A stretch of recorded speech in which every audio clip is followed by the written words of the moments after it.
Hop on a plane up to the sky. Touchdown where the palm trees lie.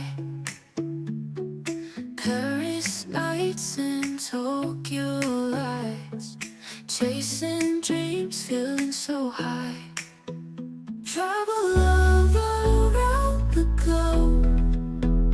Every city like a home. Footprints left on hearts and souls. Never stopping, always bold. Venice canals floating by. New York streets where dreams collide. From the beaches of Australia to the mountains in Himalaya. Travel all around the globe. Every city like a home. Footprints left on hearts and souls. Never stopping, always bold. Everywhere we go, we make it home. Hand in hand, we're never alone. Memories of places flown. Heartbeats in a global tone.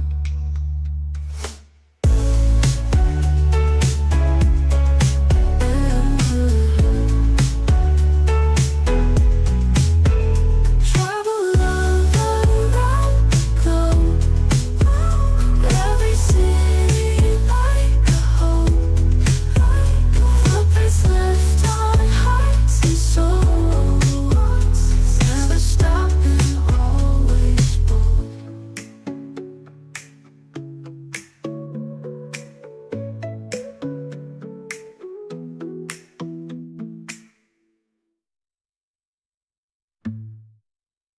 Hop on a plane up to the sky.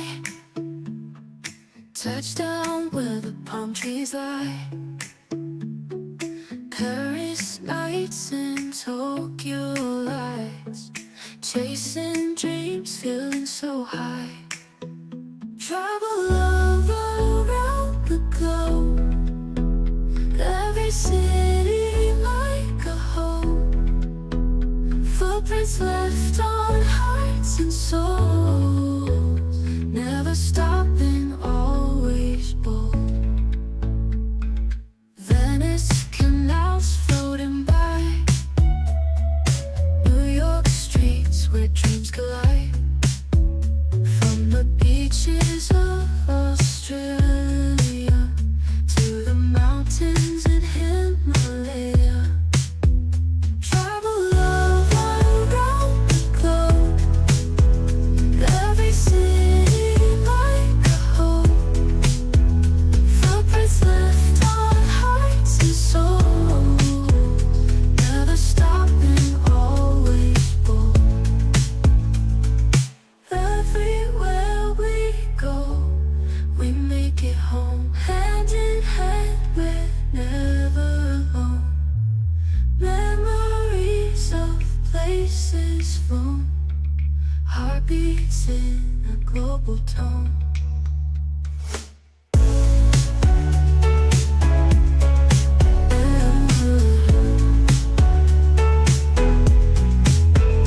Travel all around the globe. Every city like a home.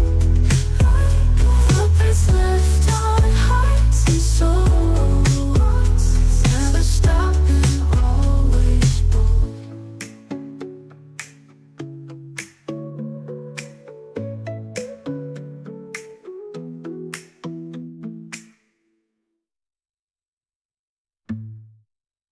Hop on a plane up to the sky. Touchdown where the palm trees lie. Paris nights and Tokyo lights. Chasing dreams, feeling so high. Travel all around the globe. Every city like a home. Footprints left on hearts and souls, never stopping, always bold. Venice canals floating by, New York streets where dreams collide. From the beaches of Australia to the mountains in Himalaya, travel all around the globe, every city like a home, footprints left on hearts and souls, never stopping, always bold. Everywhere we go, we make it home, hand in hand, we're never alone. Memories of places flown, heartbeats in a global tone.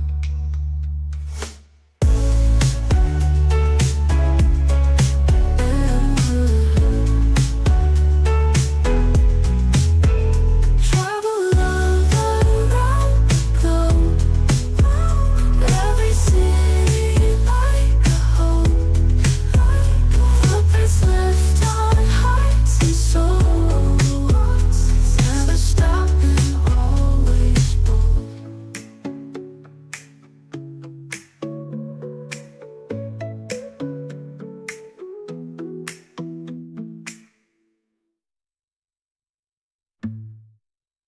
Hop on a plane up to the sky, touchdown where the palm trees lie.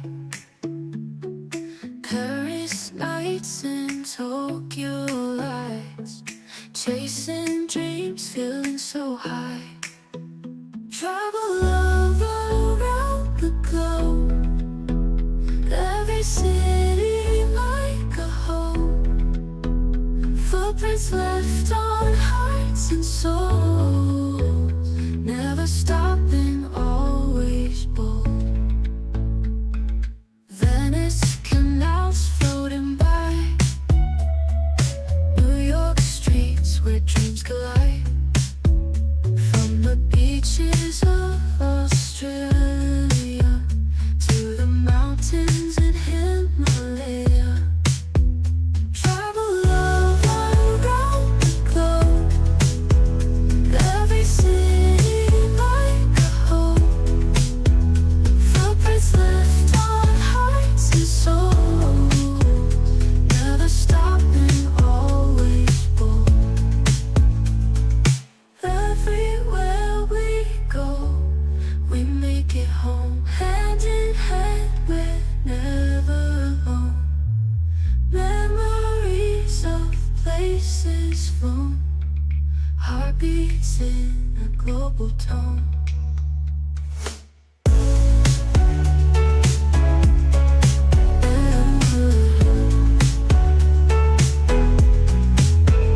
Travel all around the globe, every city like a home, footprints left on hearts and souls, never stopping, always bold.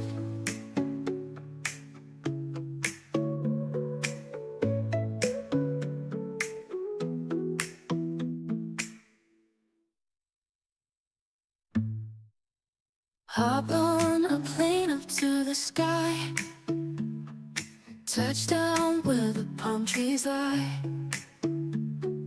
Paris nights in Tokyo lights, chasing dreams, feeling so high. Travel all around the globe, every city like a home, footprints left on hearts and souls, never stopping, always bold. Venice canals floating by, New York streets where dreams collide. From the beaches of Australia to the mountains in Himalaya, travel all around the globe,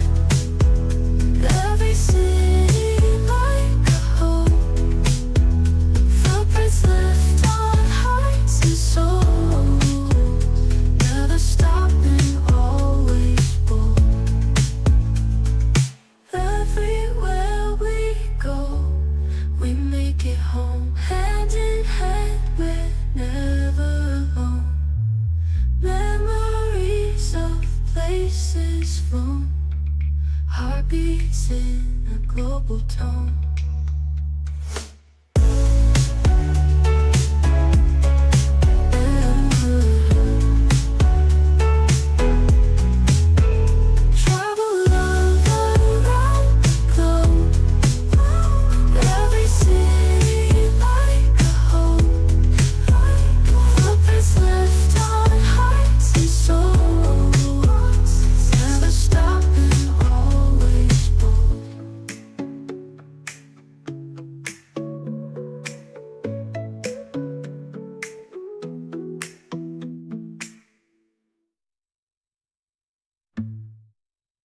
Hop on a plane up to the sky, touchdown where the palm trees lie.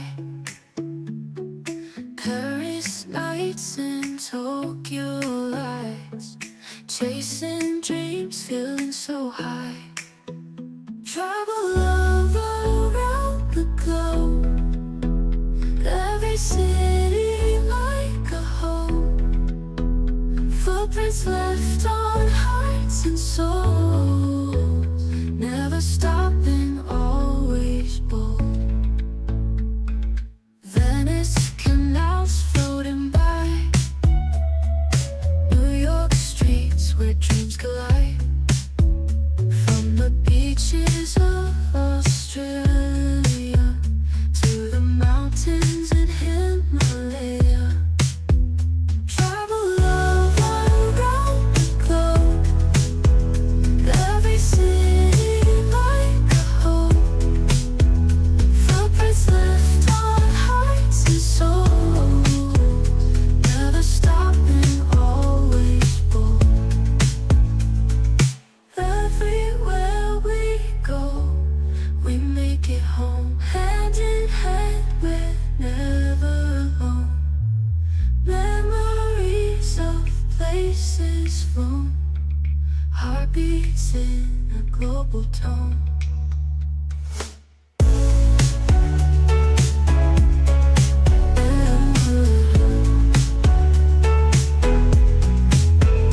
Travel love around the globe, every city like a home.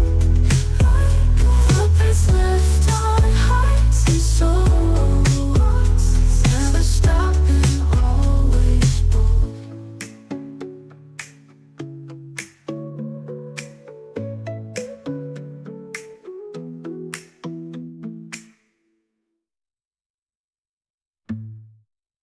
Hop on a plane up to the sky, touchdown where the palm trees lie.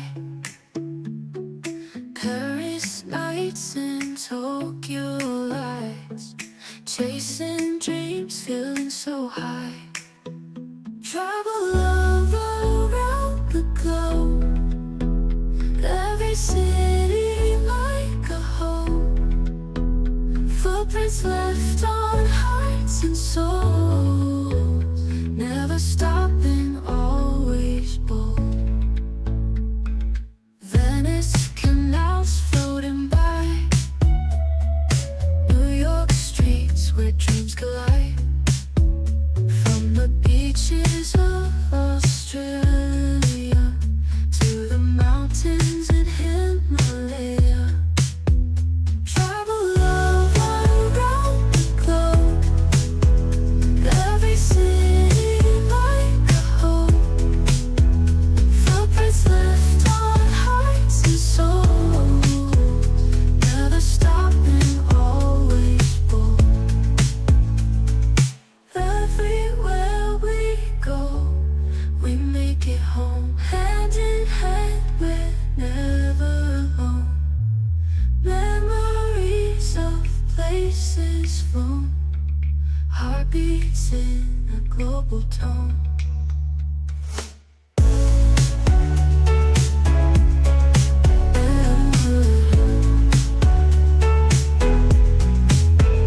Travel love around the globe, every city like a home. Footprints left on hearts and souls, never stopping, always bold.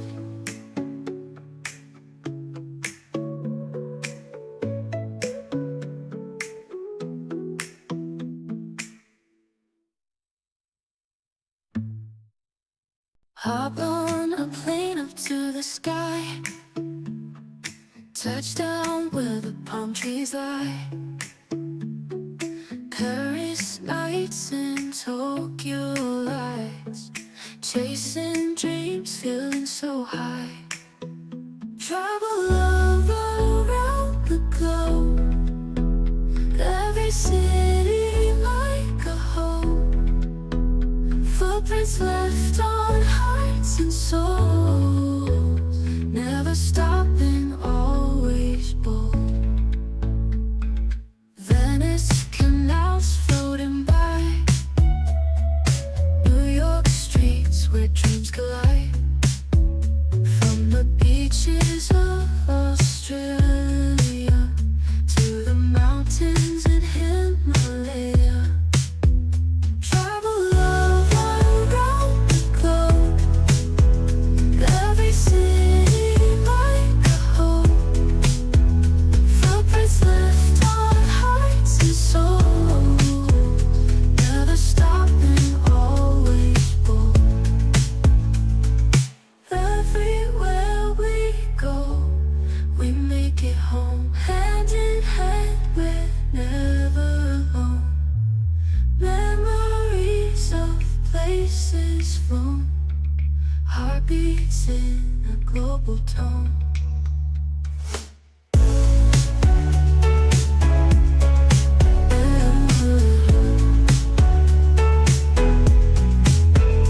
Travel all around the globe, every city like a home.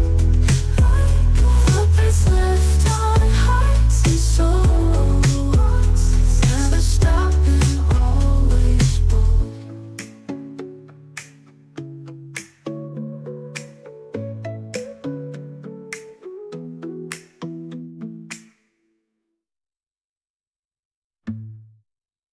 Hop on a plane up to the sky, touchdown where the palm trees lie. Paris nights in Tokyo lights, chasing dreams, feeling so high. Travel all around the globe, every city like a home. Footprints left on hearts and souls, never stopping, always bold. Venice canals floating by, New York streets where dreams collide. From the beaches of Australia to the mountains in Himalaya, travel all around the globe, every city like a home. Footprints left on hearts and souls, never stopping, always bold. Everywhere we go, we make it home. Hand in hand, we're never alone. Memories of places flown, heartbeats in a global tone.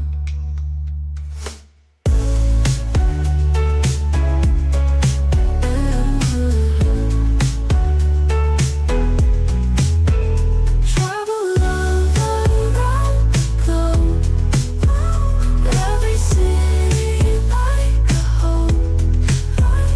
Footprints left on hearts and souls, never stopping, always bold.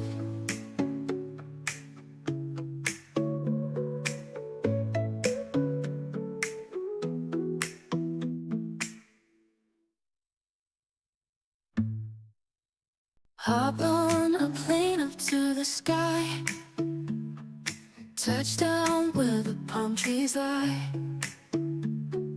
Paris nights in Tokyo lights, chasing dreams, feeling so high.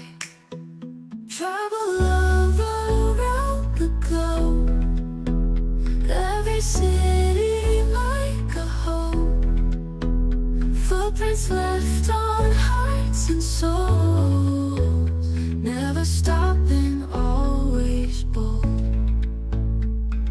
Venice canals floating by, New York streets where dreams collide.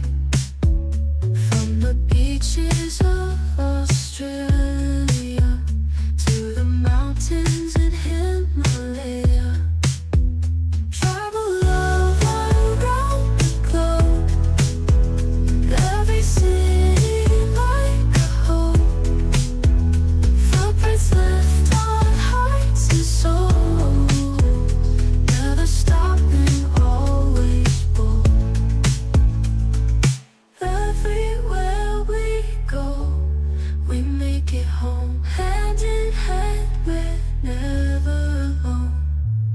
Memories of places flown, heartbeats in a global tone.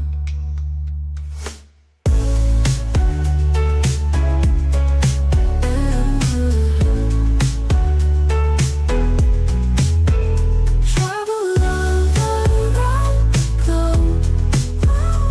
Every city like a home, footprints left on hearts and souls, never stopping, always bold.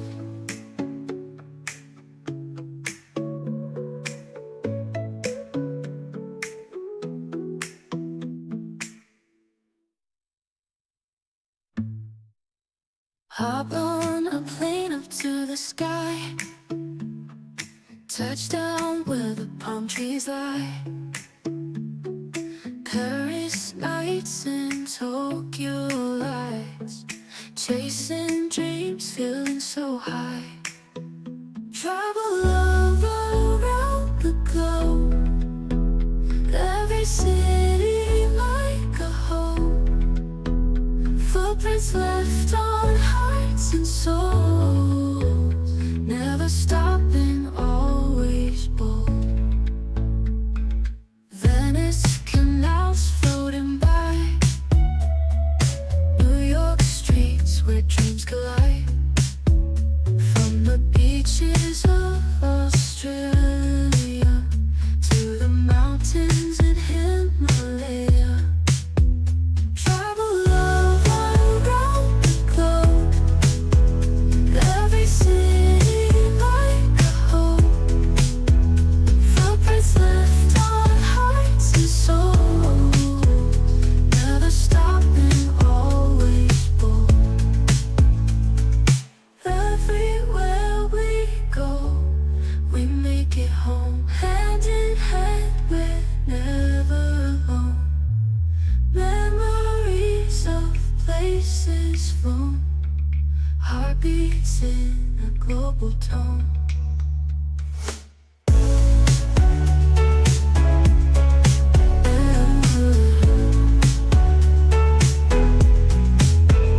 Travel love around the globe. Every city like a home, footprints left on hearts and souls, never stopping, always bold.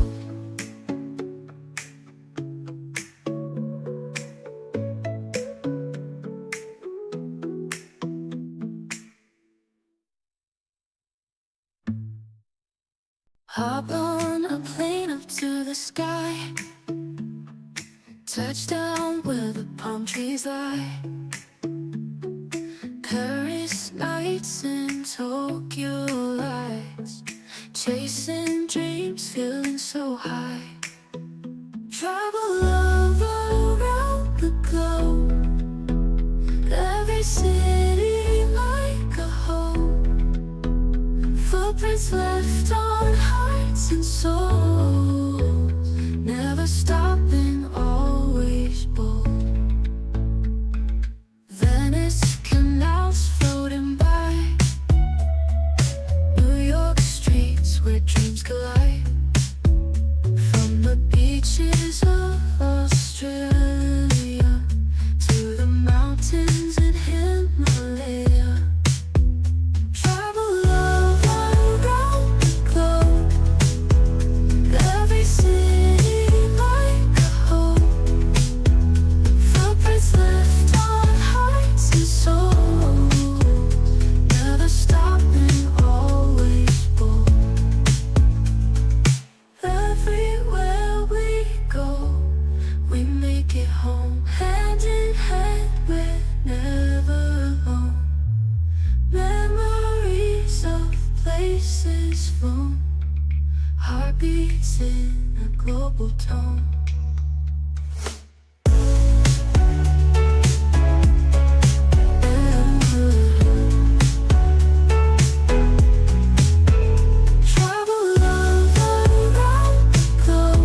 Hop on a plane up to the sky, touchdown where the palm trees lie. Paris nights and Tokyo lights, chasing dreams, feeling so high. Travel all around the globe, every city like a home. Footprints left on hearts and souls, never stopping, always bold. Venice canals floating by, New York streets where dreams collide. From the beaches of Australia to the mountains in Himalaya. Travel all around the globe, every city like a home. Footprints left on hearts and souls, never stopping, always bold. Everywhere we go, we make it home. Hand in hand, we're never alone. Memories of places flown, heartbeats in a global tone.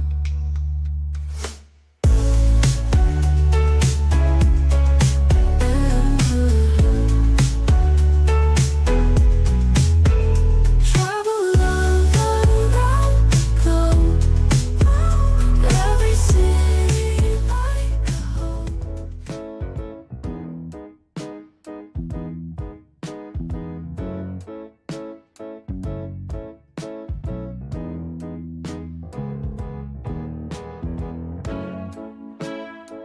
Hello there, my name is Eric, and welcome to the second annual Tomorrow Tourism Symposium 2024. This year, mostly an online event, but we are gathering in a few numbers at the Kyoto University of Foreign Studies Future Hub, which you'll hear about in several of the presentations in today's wonderful lineup. I'm very proud and happy and excited to be able to share with you a lot of the content, the presenters, the projects around the latest in emerging technologies like artificial intelligence, virtual reality, augmented reality, XR, spatial computing, in leveraging these technologies for the future of tourism for our event, Tomorrow Tourism, this year. We will be showing you a breadth of video presentations, interviews, demos, some of them from academia, some of them from student workshop presentations, some of them from industry and practitioners in the tourism and hospitality industry. It is a wonderful mashup of different fields, different ways of thinking, and different ways of approaching a lot of the issues in emerging technologies, a lot of the opportunities available to us to improve and make some great experiences using technology for travel. I'm your host, Eric Hawkinson. My day job is here in Kyoto, where we're based this year, at the Kyoto University of Foreign Studies. More importantly, the Future Hub, immersive laboratories, where we are using augmented virtual reality, artificial intelligence to help train up and utilize these technologies for our global tourism students. Now, last year, we partnered with the UN World Tourism Organization and JICA and the Kyoto University of Foreign Studies, as well as a number of universities all throughout Asia, to bring you something called the Future Tourism Leaders Workshop. And leveraging on that great work that we did last year, I've taken upon myself to continue the effort, and we've gotten together and expanded into this great mashup, this melding of professional academia and students together for you in this lineup today. Before we get started and I start to introduce some of what's going to be happening in today's sessions, let me give you some logistics of what's happening We are broadcasting live right now, and a lot of these presenters that are going to be showing these videos as you watch will be online to answer your questions. So whenever you see something or you have an issue or a question, put it into the chat and our presenters will likely be here to respond to you and answer your questions or receive your comments, etc. So please try and be active and raise your hand, say hello, tell us where you're from in the chat as you watch and be a part of this event. A lot of the research and initiatives that you'll see in these videos will be published at a later date in a book, and so you will have the opportunity later on to sign up and make sure that you're going to be informed when that information is out. Also, a lot of these presentations that you'll see during today will be available in standalone video presentations on the Tomorrow Tourism website and YouTube channel. But for now, it's only a live event, and you'll only be able to see them today and perhaps a week or so in this live event with us today. So, before I introduce some of the speakers and some of the presenters, I have a special treat for us. In the age of augmented reality and artificial intelligence, I have produced a theme song for us and this particular event, Tomorrow Tourism. It's called Virtual Voyagers, and I produced a video to go along with this particular song with the help of augmented reality and artificial intelligence, with the backdrop of our lab here in Kyoto and the wonderful city of Kyoto, Japan. So without further ado, please enjoy the song Virtual Voyages.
Imagine a journey where tech lights the way. Augmented reality wakes with the dawn. Virtual vistas, AI guides so keen, mapping your journey to places unseen. Through AR lenses, the old streets are new, whispering stories that history knew. VR transports to lands far and wide, a digital portal, the world as your guide. Real experience mixed with digital content, makes future travel a vivid event. Crossing timelines, with ease we roam, from history's pages to the unknown.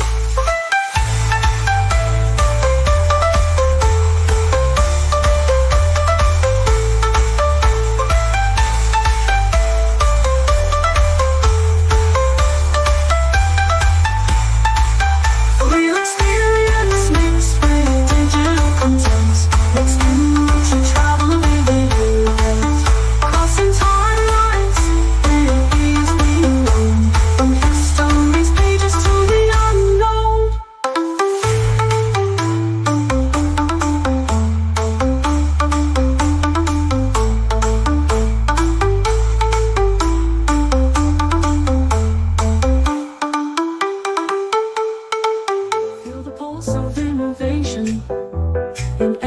free simulated touch.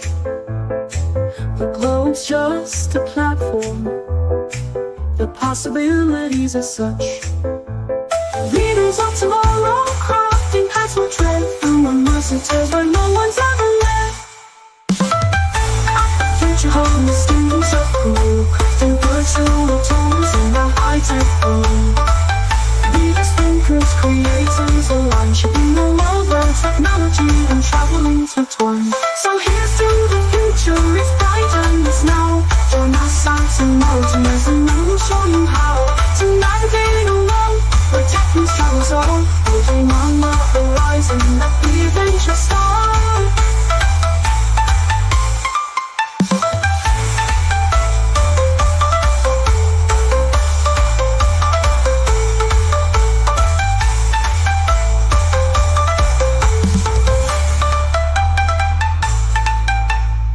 So here's to the future, it's bright and it's now. Join us at Tomorrow Tourism and we'll show you how to navigate a world where tech meets travels are. Voyage beyond the horizon, let the adventure start.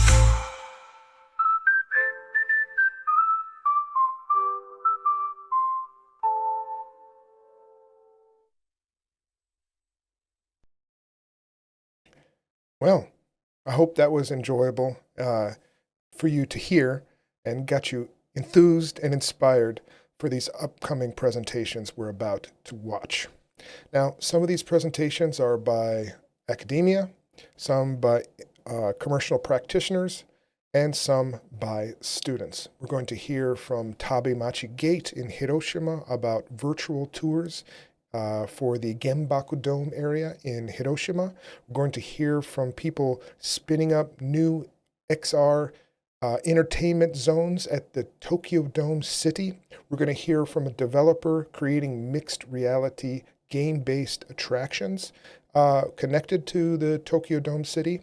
We're going to hear from students and faculty from the University of Bergamo in Bergamo, Italy, which participated in something called the My Hometown Project when I visited there last year.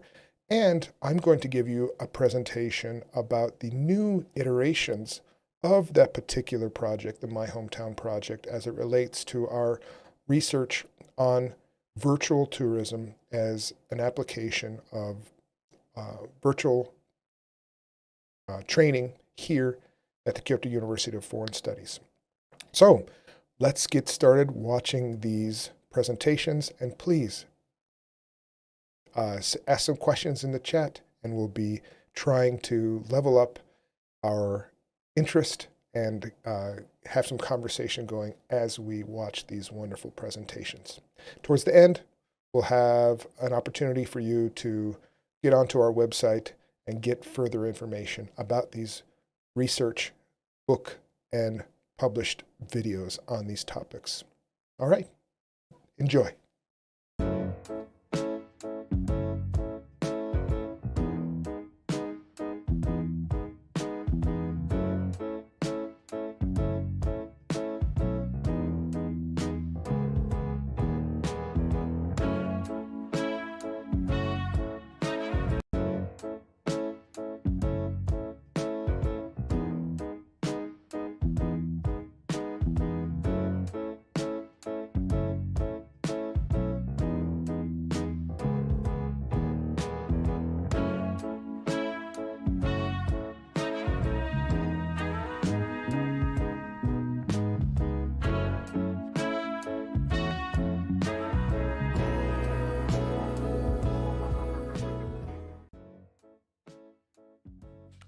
Well, so optimistic that the student will come up with a very interesting story about their hometown.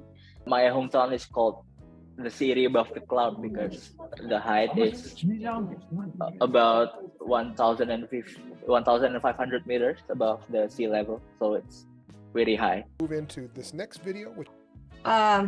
So basically, this is the central of Hanoi, the central of Old Quarter. If you really visit Vietnam, you will see the towel is built in shape of a brush, because in the past they don't have like pen to write. They use brush and then dip it into the ink and then you write on paper. So this is the shape of the brush, and which is some Chinese characters, which means writing on the blue sky. Yeah, that's the mud spring. Oh. So it's a boiling what this ChatGPT says about the mud spring. Yeah. It's a bubbling mud that is heated by geothermal activity. Okay. I uploaded this is my laboratory here at Kyoto University of Foreign Studies. This is where I do my research in virtual reality. One thing I noticed about our hometowns is we are all located to mountainous area, right? Yeah, So that's Gia is right. located at Yellow Mountain, Nagisa is also have mountain, Ming also have a mountain, right? Actually, Japan also expensive country, but and in Uzbekistan have a lot of cotton growing. Then So, yeah, that's my hometown. We talk to foreigners, and I usually ask them, "Oh, why do you like my hometown?" Like that. So this is the park area, and this one is the shopping mall. Oh, I see. Yeah. I'm from the Philippines. My hometown is in Cavite, and it's quite near Los Baños too. Spring, and also there's a lot of local, how do you say it, like a really small store that sells local food. So like that's, I guess, the best part to live in Otaku area in Hokkaido. But And what can I tell you about my hometown in Jakarta is that it's quite hectic. Or once visit my hometown, I'm sure you'll be impressed by the massive rice field. And we are working for the regional master plan for the World Heritage Site in Chui. This station was actually built in the 1800s by the Britishers, and the earlier picture that we saw was actually the funicular way. The one pillar pagoda and the Ho Chi Minh Mausoleum is located in a complex, so we call it like Ho Chi Minh complex. Moving towards the future. First, visiting each other's hometowns in virtual reality, and then maybe next year when things open up a little more, visit there in real life. Bye. Thank you. Thank you. Thank you so much.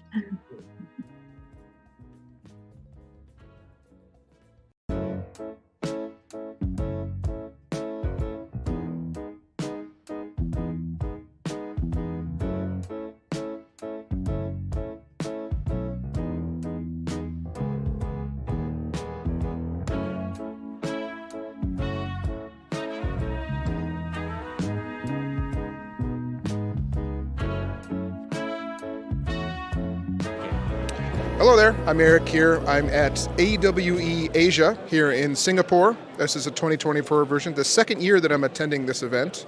And in accordance with our Tomorrow Tourism event happening in September, thinking about the future of augmented virtual reality, artificial intelligence in the travel, tourism, hospitality industry, I'm here at the Tokyo Dome City display booth, and I just heard a talk about some initiatives, ways to develop. They're actually exploring ways to reach out to community members, both in Japan and outside Japan, to develop new experiences for the future of Tokyo Dome City, which is a large entertainment venue in Tokyo, Japan.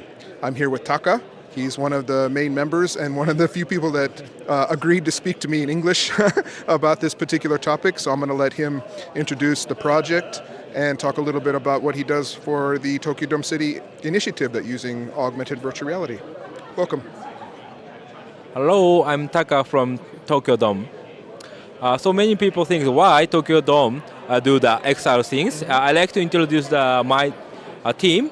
My team is a new business department. We try to update our technology which beyond our legacy. Today, we have come to the Singapore to attend AWE Asia. Let me introduce our team's products. we have 4 products today. So as we just mentioned at the Tokyo Dome City, they're doing a bunch of initiatives around using augmented virtual reality for the future and bringing in new aspects and ideas for tourism in and around the entertainment district. And there are 4 initiatives that they're doing right now, and we're going to talk about them, go through them one by one. So Taka, what do you think? Thank you. First, I'd like to introduce our new space tourism XR activities. Currently, you know the Elon Musk, right? Of course. Yeah, there are so many richest men try to go to the space. I'm not the richest as him at now. Nobody is. Yeah, but we like to feel some of the space travel. Yeah, that is some of the destination of the all tourists, not only the rich men. This time we developed some of the head-mount displays. We can roam around the free space. I think that is kind of the new things in Japan and maybe all over the world. So like a space tourism simulation. Yes, of course. You can feel the moon and you can feel some of the space station. And that is our new product. Last year, we operated the 10Q. 10Q, which is one of the space activities. You can feel the Earth and the space things, but finally we updated. We think that we cannot make 100% opportunity of the XR without our passion. This time we like to add some of the what would you like to do, but there are so many people. But I think the space is a big destination of all humankind. This is our first the activities. How is this deployed? How can you experience the space simulation? Thank you for your question. We will open this activity inside of the Tokyo Dome. Okay. We will open like a small amusement area for the space tourist activities. It will become around before the winter of the 2024. When you come to Tokyo, let's try. Okay. So starting in the winter of this year, you'll be able to go to Tokyo Dome City, and there will be perhaps an installation or an area where you will put on a headset and be able to participate in this space tourism simulation. Yes, Perfect. exactly. And that's part of the offerings to try to get more people to visit the city and the area.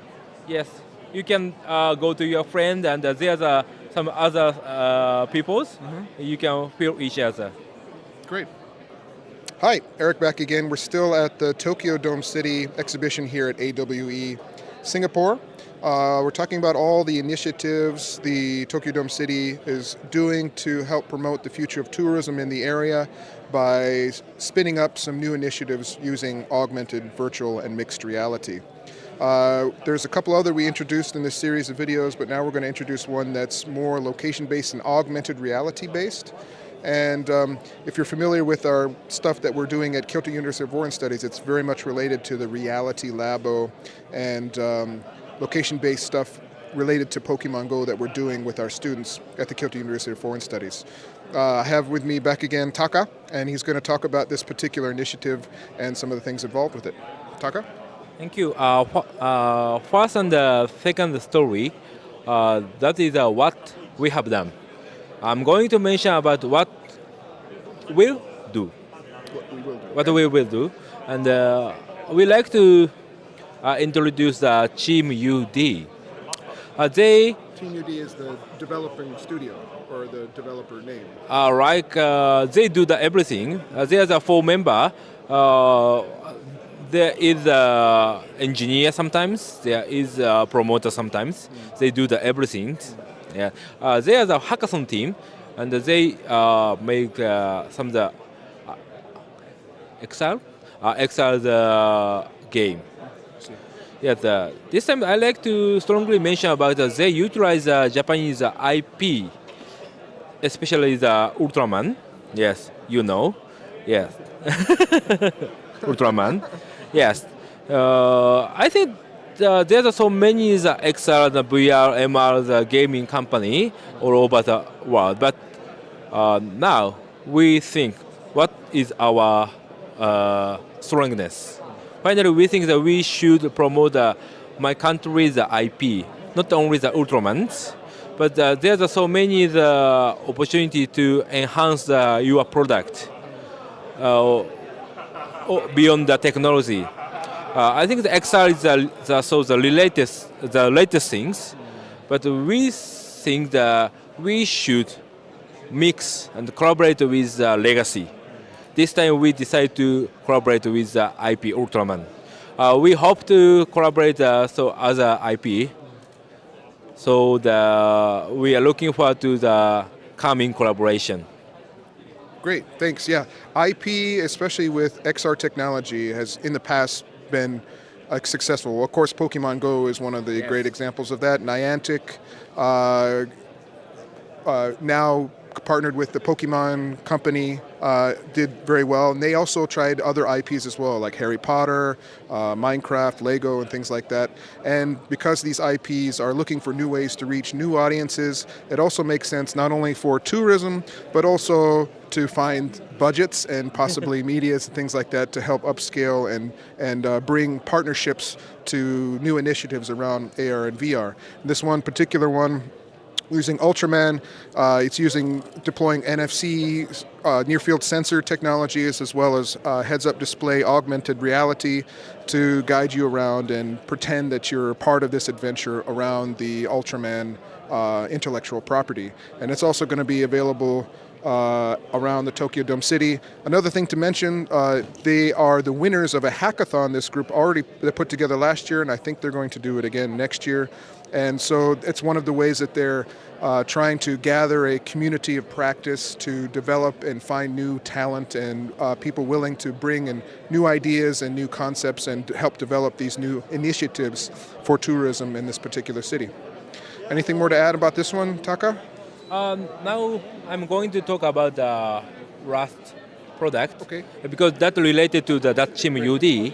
I and you mentioned about the hackathon. Hackathon, yes. I like to introduce our hackathon. We do the N-cross. That is the yes, N-cross and the cross. Yes, there are so many the meaning. That is 2 years old, so young, younger than maybe you are student. And we think the XR is a technology, but what develop the technology that people? We like to make some of the platform for communicate and make a new idea. Finally, we launched the N-cross hackathon.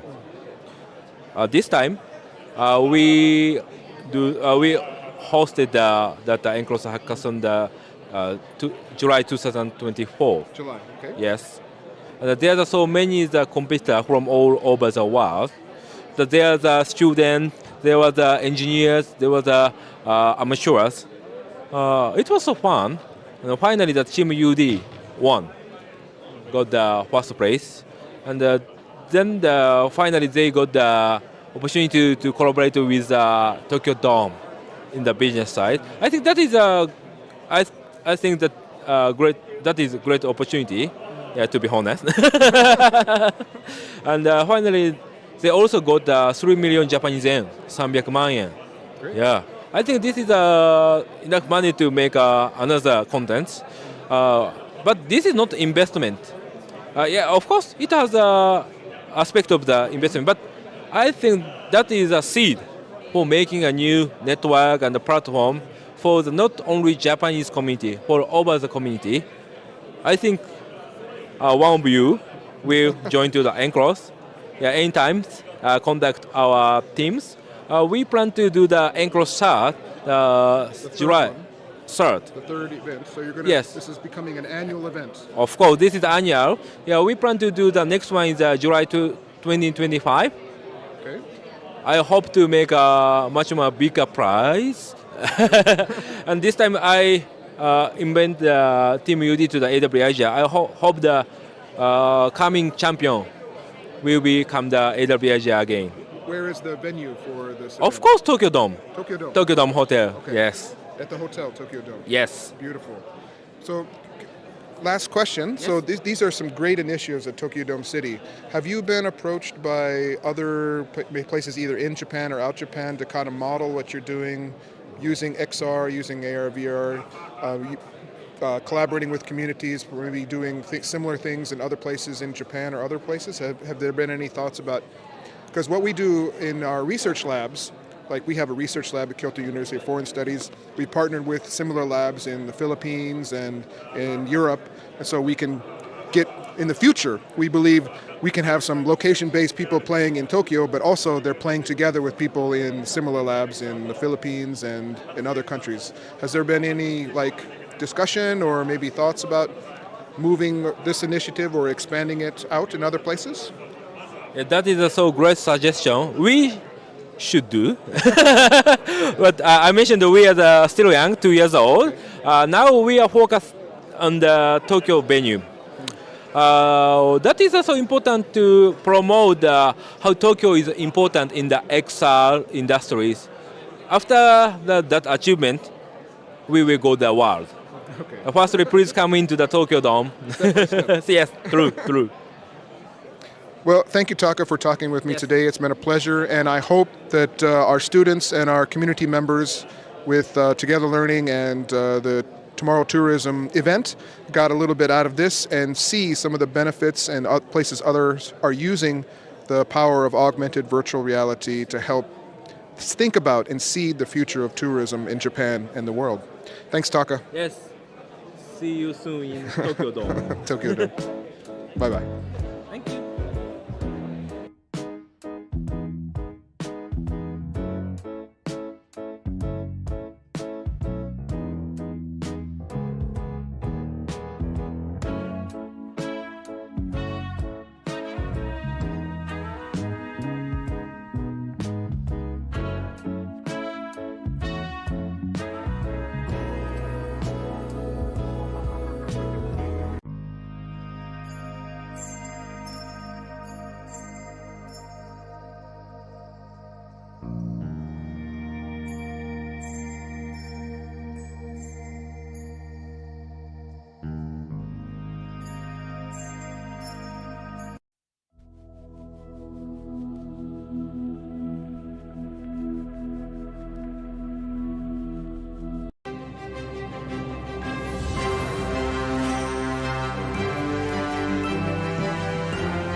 Let's imagine what it might be like to visit this famous tourist spot in the future with the aid of augmented reality.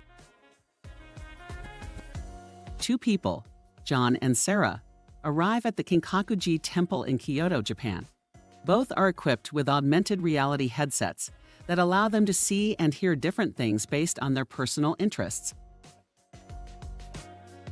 John is interested in history and architecture, while Sarah is interested in the spiritual and cultural significance of the temple.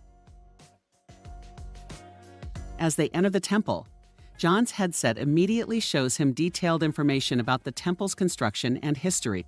He sees virtual overlays of the temple's original layout and the materials used to construct it. Meanwhile, Sarah's headset shows her a spiritual tour of the temple.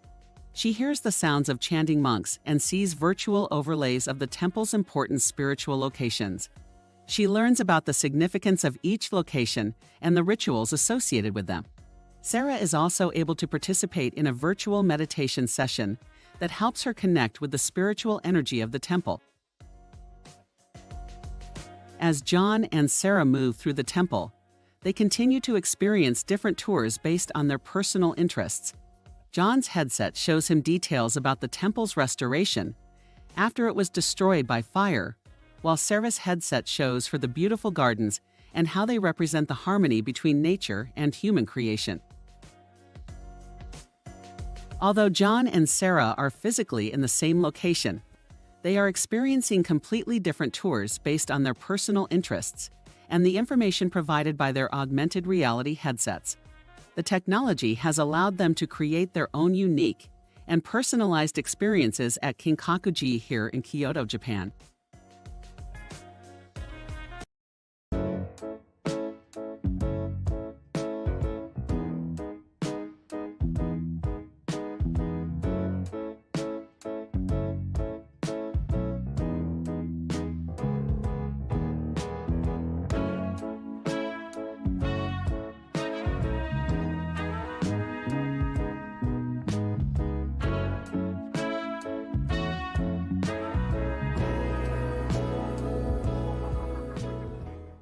皆様、こんにちは。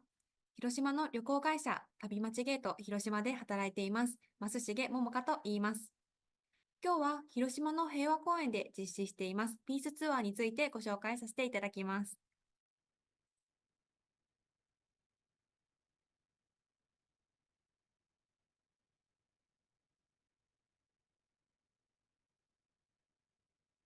現在、弊社では平和公園でピースパークツアー VR といった一人一台 VR ゴーグルを持ってガイドさんと一緒に平和公園を回るピースツアーを実施しています。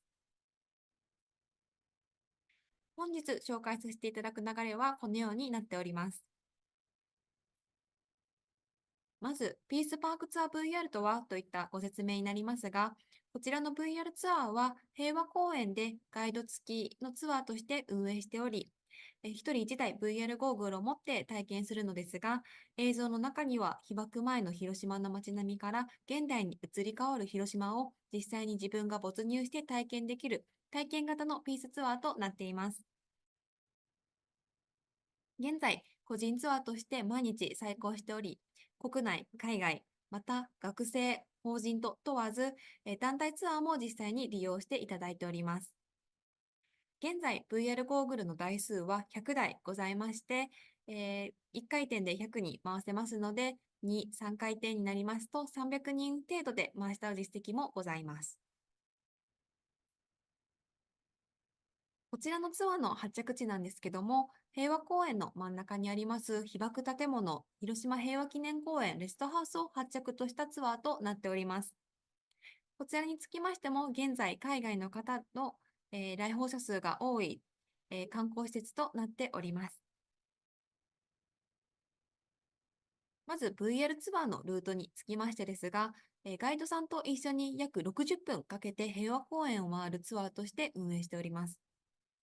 VR ゴーグルを実際に見る箇所は5つございまして、1番のポイントでは被爆前のシーン、2つ目のシーンは被爆直後のシーン、3つ目のシーンは被爆後から復興のシーンと1から5にかけて、時系列に沿って VR を体験いただくような、ピースツアーとなっております。また、この5箇所でございますが、ただ単に立って見る場所ではなく、その場所であったところで実際に VR ゴーグルを見て体験することで、過去と現在の行き来が、移り変わりが大変わかるようなツアーとなっております。また VR の映像でございますが、表示は現在大人モードと子供モードの2つのモードがございます。これらの違いは被爆後の生産の有無です。大人モードは実際に被爆後は人が出てくるシーンになっておりますが、実際に子供シーンを選ぶと人は出てこず、炎だけが燃えているシーンとなっております。実際にこの選択は1人1台 VR を持った後で自ら設定ができますので、お子様にも実際に安心して見ていただけるような内容となっております。また、言語でございますが、VR は映像の中に、建物の表示でございましたり、ナレーションがございます。そちらの言語は今、日本語と英語で実施しておりまして、それぞれ海外のお客様にもご利用いただいております。こちら VR ツアーの特徴でございますが、主に3つ、ご説明させていただきます。一番最初のよりリアルにといったところでございますが、やはり360度のカラー映像で、自らがその当時の世界に没入して体験できることで、自分ごとのように感じられるのが、VR ツアーの特徴でございます。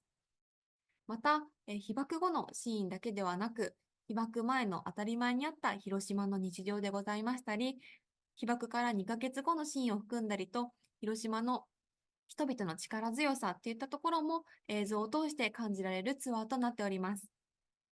また、自ら主観的に体験することで、ただ色塗るだけではなく、平和を作る庭といった思考を身につけることができるツアーとして運営しております。VR だからできることといったところでございますが、実際に写真の一部だと、やはり歴史ごとの一部のように捉えられるところを360度のカラー映像を作ることで、よりリアルに、そして自分ごとのように感じられるのが VR だからできることであると感じております。また、先ほど5箇所立って見るといったところでございますが、VR ゴーグルの中にはジャイロセンサーといったセンサーが内蔵されております。こちらは VR ゴーグルを除くと、方向と角度が一致し、VR ゴーグルを体験すれば79年前の広島、VR ゴーグルを外せば現在の姿といったように、過去と現在の広島の移り変わりを VR ゴーグルの外しで体験することができます。ツアーの料金はこちらになっております。現在10名以上から団体料金として、表示しておりまして、小学生、中高生、一般といった、3段階に分けて料金を設定しております。キャンセルフィーや、人数減についてのキャンセルにつきましても表示の通りでございます。VR ツアーの詳細につきましては、何か詳細につきましてお問い合わせがございましたらこちらまでお願いいたします。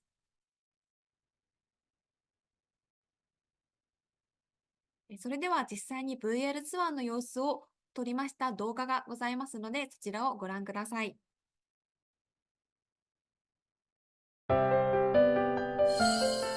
Peace Park Tour VR, Hiroshima since that day.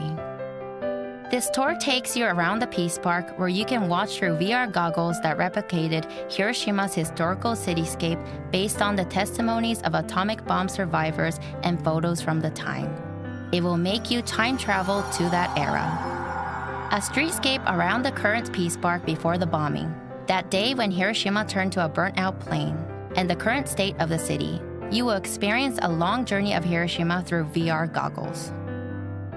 It is a 1 hour and 20-minute tour. A tour guide will take you around the Peace Park to stop by 5 spots to watch the VR videos, including the area across the atomic bomb dome.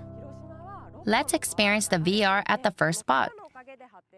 You will put on VR goggles near the bridge that extends to the side of the atomic bomb dome. With VR goggles, you can feel the streetscape before the bombing in the same location at that time and look around in 360 degrees. On August 6th at 8:15 a.m., if you look up at the sky, 飛行機見えた？飛行機見えた。光って爆弾が落ちてきて。it was all of a sudden, a blinding, intense flash brought fierce heat rays and air blasts. A large amount of radiation was emitted all at once, which devastated the whole area around in an instant. 今もう焼け野原になってびっくりしてわけが分かんなくなりそうです。私たち多分学校で習ったりとかなんとなくね原爆のことを知ってたと思うけど VR を通して一瞬で世界が変わってしまったんだっていうのを体験してもらえたかなと思います。教科書は一部の写真しか載っていないけど VR で見るといろんな光景が見渡せるのでいろんなその時の状態が見れてとても分かりやすかったです。In this way, you can subjectively view what actually happened through VR and immerse yourself in the worldview of that time, unlike learning through verbal explanation or photographs. Furthermore, watching VR in the same location at that time is highly important. By comparing the streetscape now and then, you can feel the tragedy and recovery in more depth. 火で覆われている。The VR video starts from the scene when the atomic bomb was dropped. You will watch the tragedy that happened at different spots around the Peace Park, which all turned to burnt-out fields. 爆心地ほんと近いのによくねこうやって残っているよね。こうやってパッと見ただけですごい傷だらけだし崩れてて原爆の威力がすごいんだなっていうのもわかるよね。Then you will see how the atomic bomb dome, which symbolizes the importance of peace now, was exposed to radiation, burned down, and collapsed due to high heat. In the end, you will see the recovery of Hiroshima after the bombing. Once you watch the recovery of Hiroshima, you will have the first smile of the day. 平和になって嬉しかった。一回原爆が落ちて焼け野原になったけど、そこからまた頑張って幸せな世界に戻そうっていう人がいたから、こうやって今私たちが幸せに暮らしているから、もう戦争はしないようにみんなで祈っていきたいと思います。いろんな人たちの協力があって、今の広島があることをすごい感じました。Lastly, you will be writing down what you felt through the tour on a piece of paper. What did these two kids feel and experience? Here you will find the individual thoughts written by the participants of the tour. Messages are so various and diverse.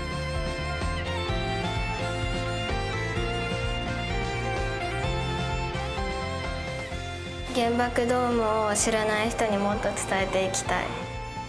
原爆ドームのことをまだ詳しく知らない人ももっといると思うので、戦争でどんな辛い思いをした人がどれだけいるかをもっと先の人に伝えていきたいと思ったからこれを書きました。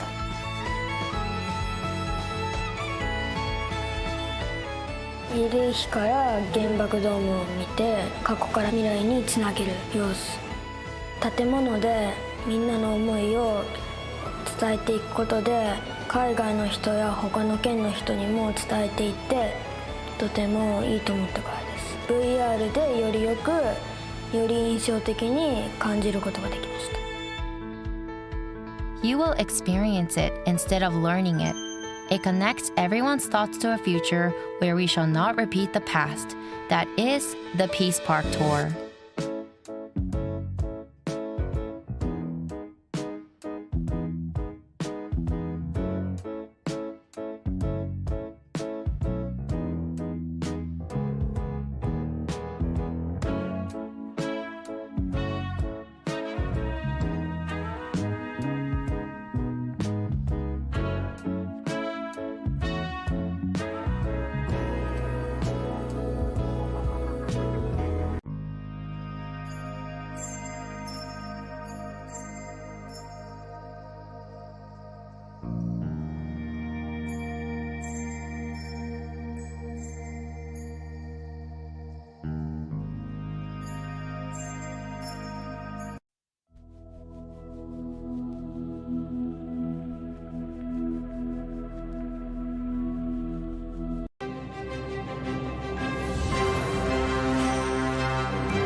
In the northern Kyoto prefecture of Japan, a number of lesser-known tourist spots have been neglected over the years due to population decline.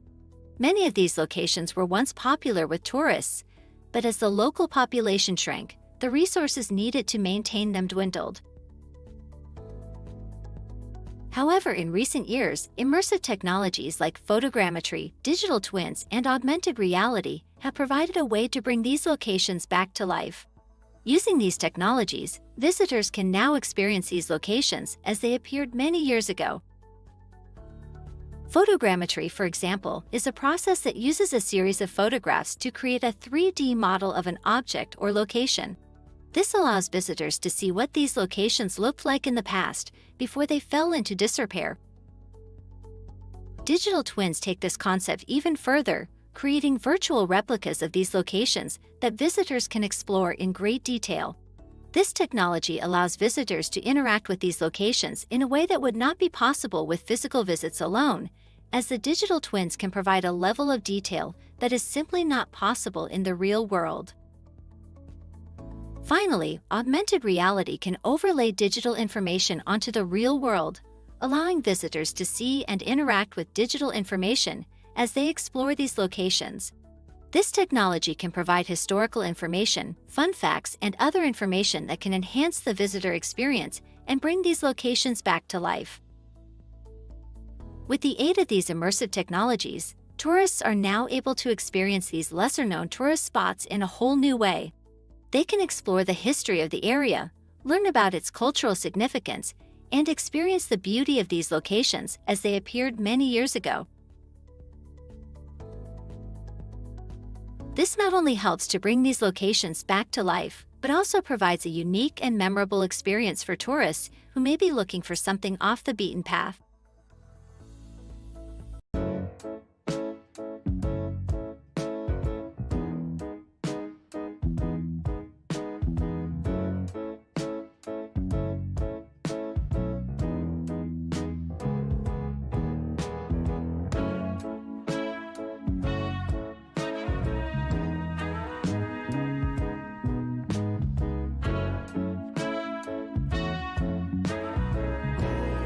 Hello there, I'm Eric Hawkinson. Please call me Eric. And in this video, I'm going to be sharing with you the latest iterations on using virtual reality in group simulations in a newly designed laboratory for skilling up and giving immersive vocational tourism activities and training based on our work here at the Kyoto University of Foreign Studies and in our Future Hub lab, immersive lab here in Kyoto.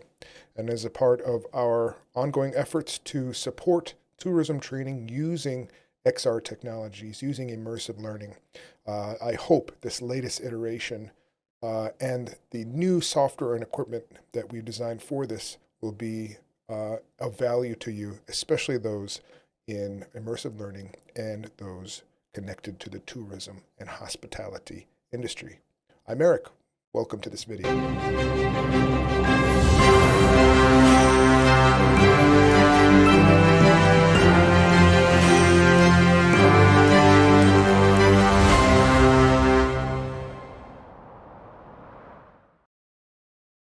Right.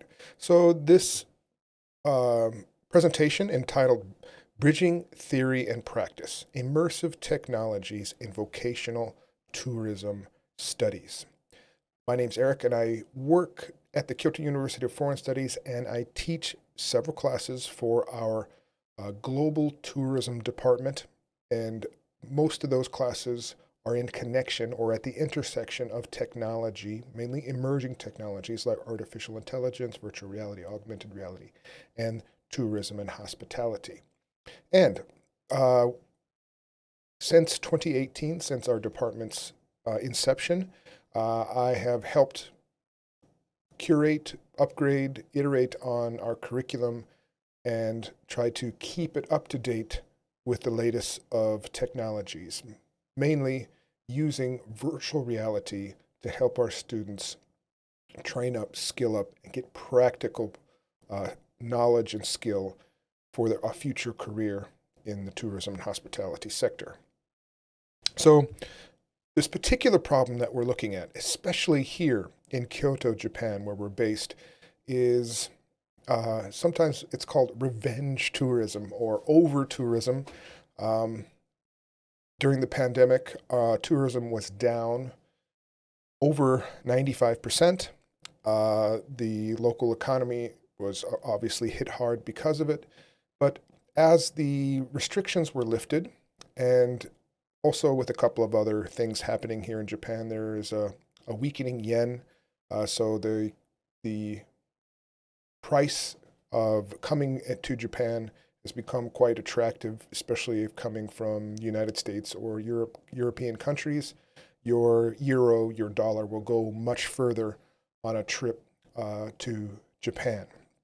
And so revenge tourism, being able not to travel to Japan, and now it becoming a very attractive for a value proposition, it has become a very popular destination, and we are receiving record numbers of tourists, especially here in Kyoto.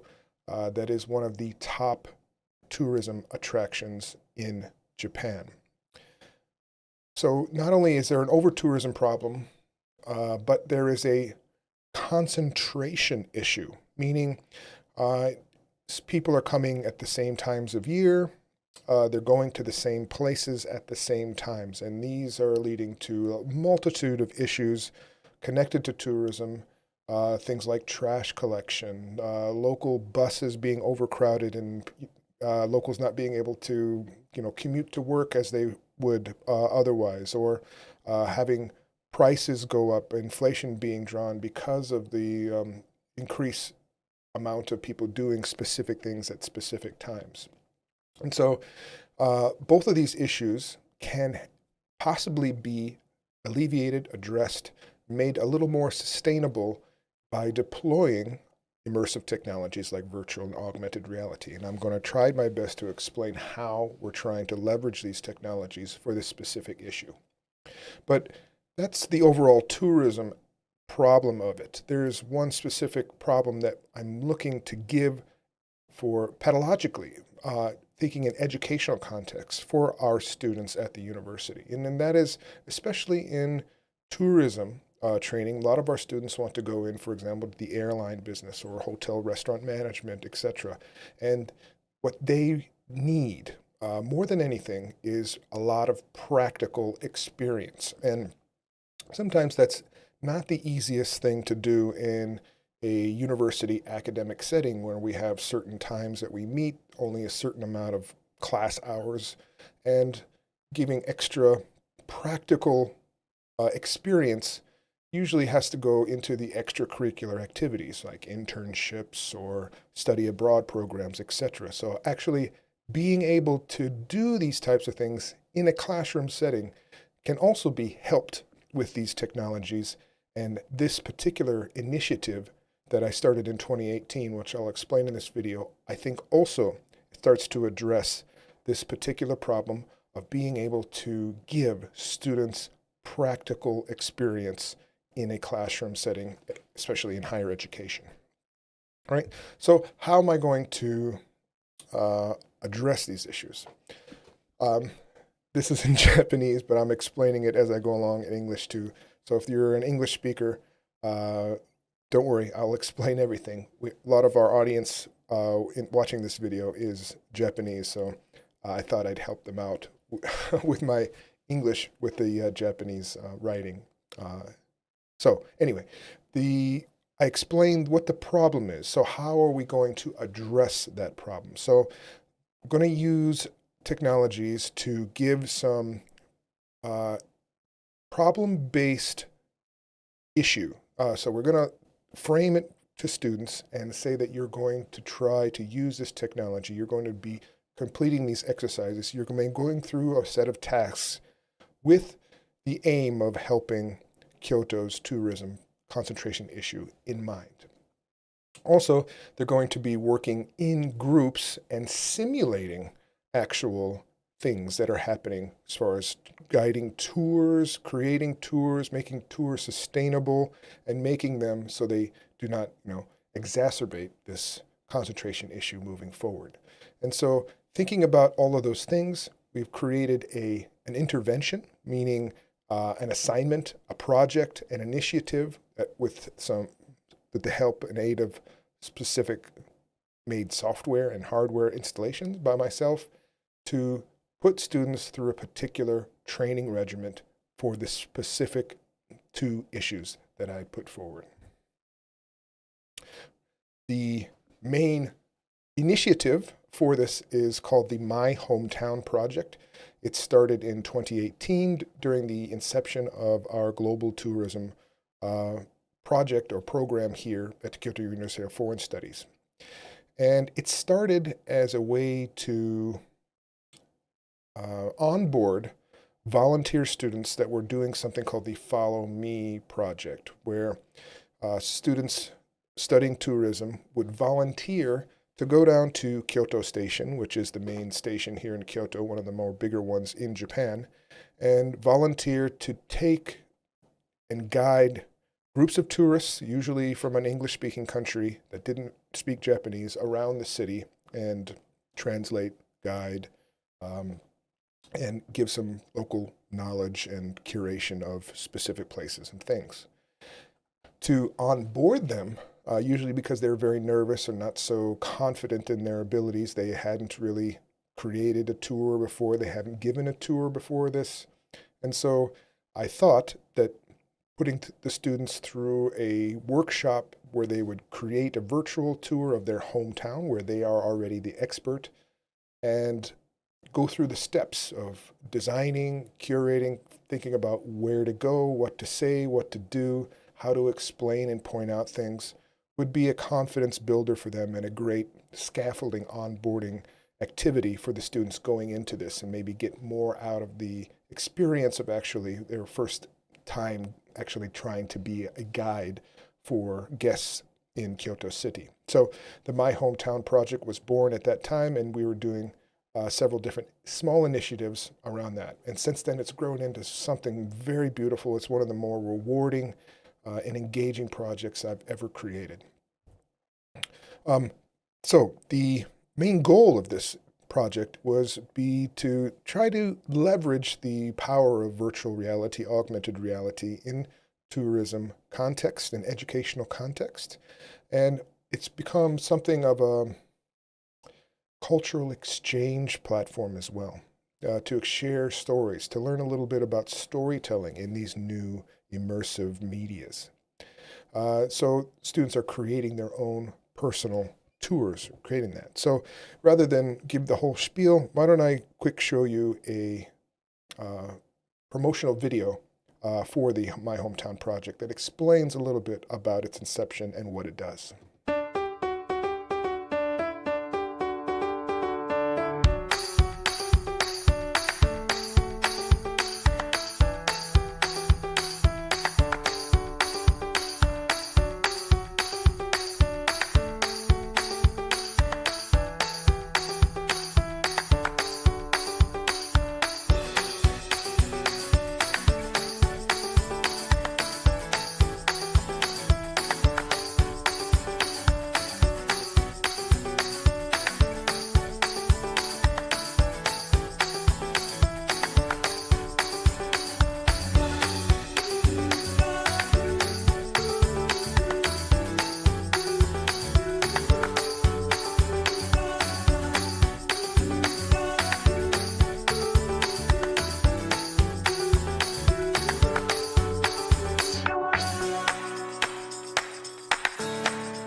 Right. So that's just a little bit about how it got started and how it started to evolve from this thing. First, case use, onboarding students to this volunteer guiding initiative here at our university. So this has gone through several iterations since its inception. It has evolved in new platforms, new softwares into something completely customized, and even new classrooms and hardware installations to support it, which I will introduce in this video. So starting in 2019, where the first research was published on this particular initiative, we're using mobile VR, things like on a Google Cardboard, and we quickly pivoted to using more web VR based platforms so we can be more asynchronous and allow students during the pandemic to participate at a distance. And this allowed students from around the country at the same time to do things at the same time. And it found a whole new meaning and iterated into a much more beautiful way of having students from different places start to share what it's like to grow up and live in all these different places around the world. It iterated on several times. You can find several already published works on this particular initiative online or on my own personal website at erichawkinson.com. So when it first started in 2018, it looked like this. So we had students in the classroom. We were using Google Tour Creator and Google Expeditions to create and give tours in the classroom. Students would be given a Google Cardboard-like snap to their smartphone and be able to look around and stand in different places. And one student would have an iPad and point out things. Look over here, this is my house. Look over here, this is my favorite chocolate shop, or whatever that might be. And they would decide what to show, the progression and the steps of the itinerary of the tours, and how to explain their tours. And this immediately showed some of the pedagogical value, the learning value, and also the rapport building that this activity could do. Because it's a little bit intimate to visit someone's hometown and share what it was and share stories and learn about somebody's upbringings and kind of feel like you've visited that place where that person is connected to in their hometown and where they grew up. And so we did this in the classroom with groups of students. Usually about between 5 and 10 students would get in a group, and they would individually take turns being a guide, and the rest would be guests on these tours. And then they'd usually do activities like hand out a questionnaire or do focus group questions to understand a little bit more about how their tour was received, how they might improve it for others, or what they might improve on as far as their delivery or design of their tours. And this became a wonderful way. The students after this, many of them were going on to do this Follow Me project, and they said that it helped them tremendously build a little confidence, get a little more idea about what to expect being a tour guide for the first time. During the pandemic, of course, we couldn't be in the classroom, and so this leveled up into something completely new. And so I built a persistent virtual space from which to go on these virtual tours with. So we had this kind of room, which you can kind of think of it as like a video game art gallery, but the art on the walls are posters. They're like promotional posters of places, the tours that the students created. So you can see some of them here. They have locations and the name of the person who created the tours. This is Arashiyama, which is the very popular destination or place to visit here in Kyoto City. This particular student grew up in this area. So you go, you're an avatar, you might see other people there walking around in this persistent space, and you touch a poster on the wall, and then you will be transported to that student's virtual tour. And you can look around if you're in a VR headset, something that looks a little bit like this, perhaps. This is a Quest 3 by Meta. Or if you're just on your phone or on your PC, you just use your browser to click and swipe and look around. And you hear the voice, you hear narrations, you can watch a video or two, you can see annotations and things that are pointed out in the space and progress through the tour. And this was using the Google Tour Creator. Unfortunately, this has since been added to the big pile, which is the Google Graveyard. And I had to pivot away from using this particular platform very quickly, as it was announced in the middle of the semester that it would be sunset. And so, like many Google products, they start something up and they do not last all that long. So I had to make my own platform, and the latest one does just that. Our own platform, asynchronous, where we customized a platform for which students can create, curate, and now we have a database of 500 and some tours from which students can take tours of their upper class fellow classmates that took this class before, or students that came from different countries that have since taken this workshop from students around the world. But now, what we're looking at now is the latest iteration, which is just starting to be published on. And when we start coming back to the classroom after being away and doing this type of work using virtual reality, creating tours with the My Hometown project, now I've built this space. It's called the Future Hub, but the centerpiece is this 5-meter diameter immersive screen from which we can look at virtual reality content in small groups. And so we have now students are creating VR tours at home or in the computer lab on campus.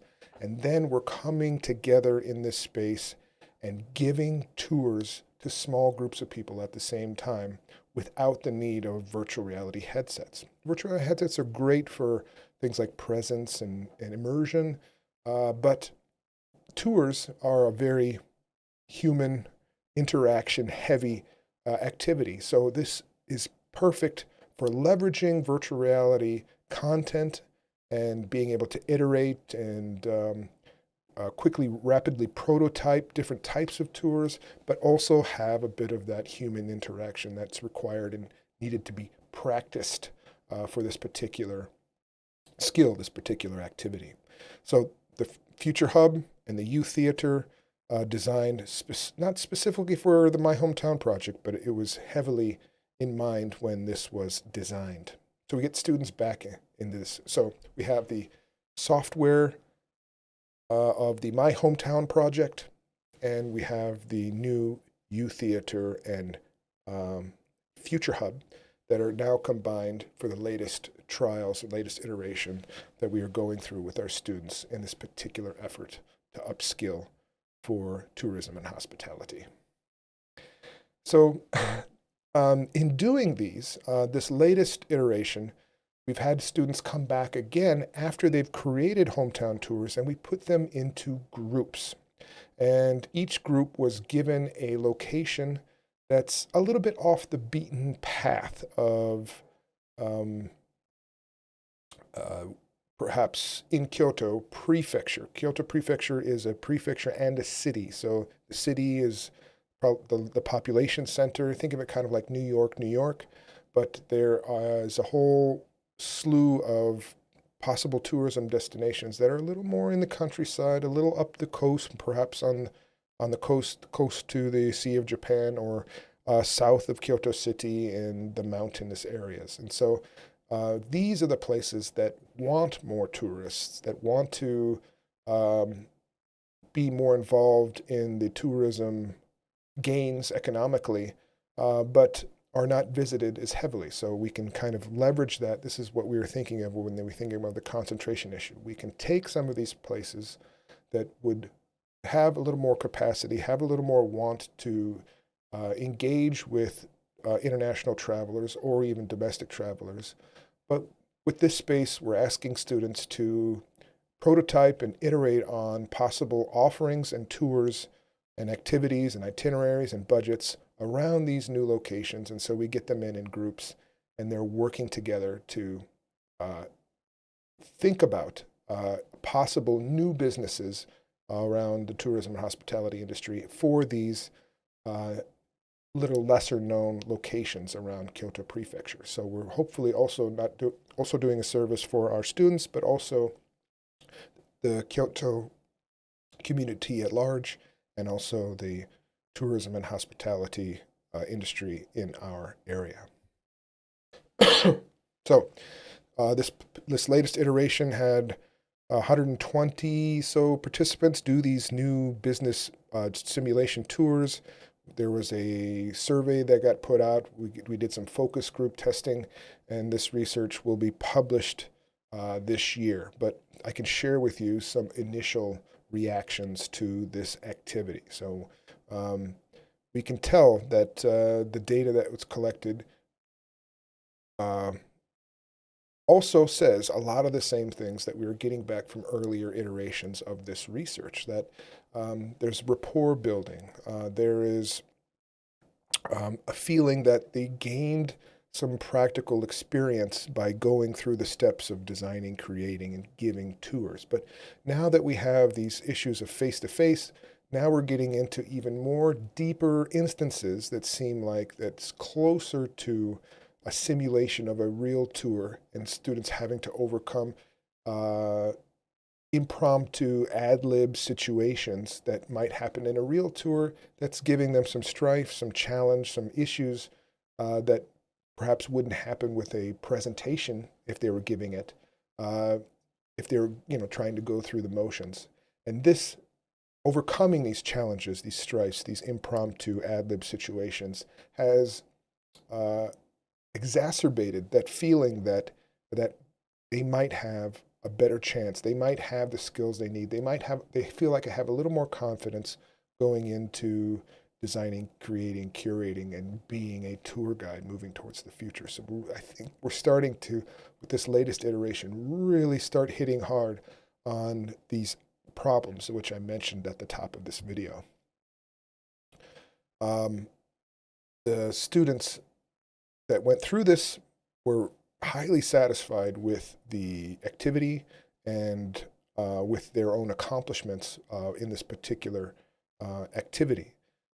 They think there's some value to what they're doing. They say that they're building rapport. They say that they were able to work together. They say that because there was challenges and if you're on a guest, you're a guide in these tours, in these simulated tours, in this simulated area, in this immersive screen, the people that are guests are acting a bit differently, as you might imagine. The vocabulary changes.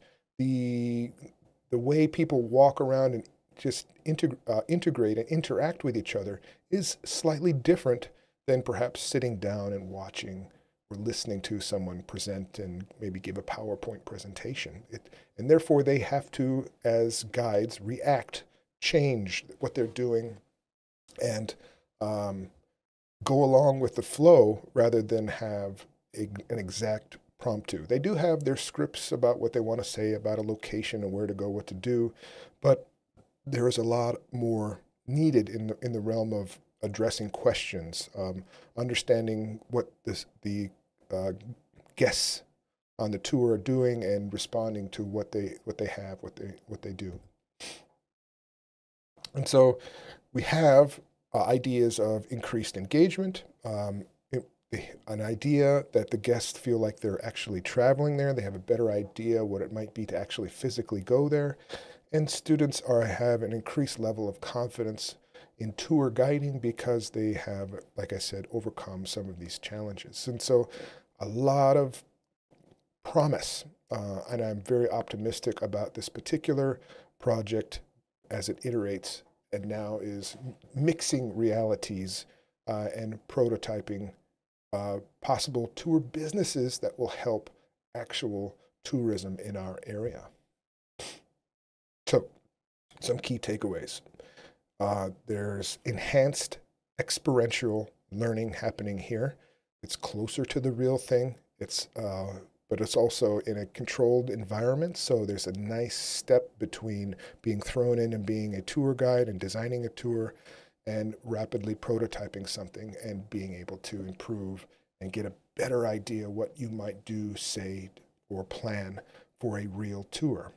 And this is not new to the tourism and hospitality industry. There's something, especially in Japan, called the monitor tour. And the monitor tour is basically where a company, basically a tour company or a new startup, will charter a bus and invite people, usually for free, maybe a small fee, to go on a trip. Could be overnight, could be a day, could be several days.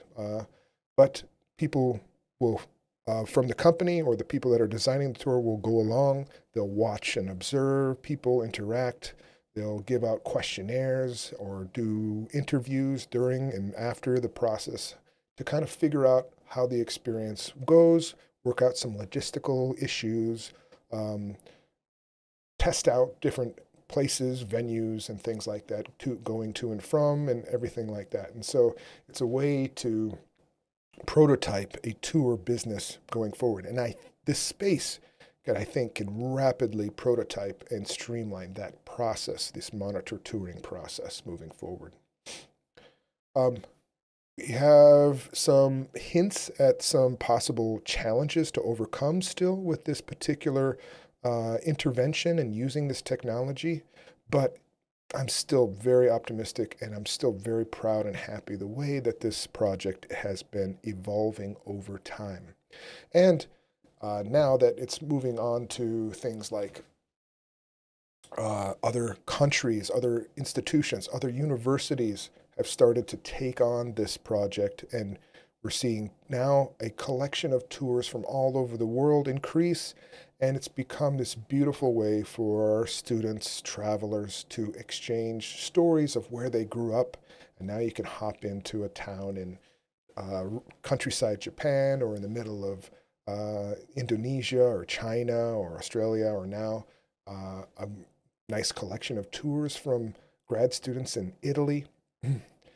And it's way for us to have a new kind of way to travel. So next steps of this research might go into thinking about issues and things around marketing for tourism destinations and motivations to travel somewhere. So if you hear a nice personal, intimate story about what it's like to grow up someplace, how does that make you feel or motivate you to travel there instead of maybe perhaps the most popular temple in Japan?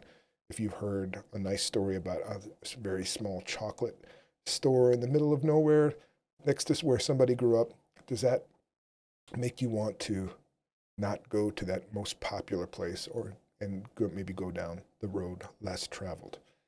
Excellent opportunity. I hope we can continue on this research moving forward.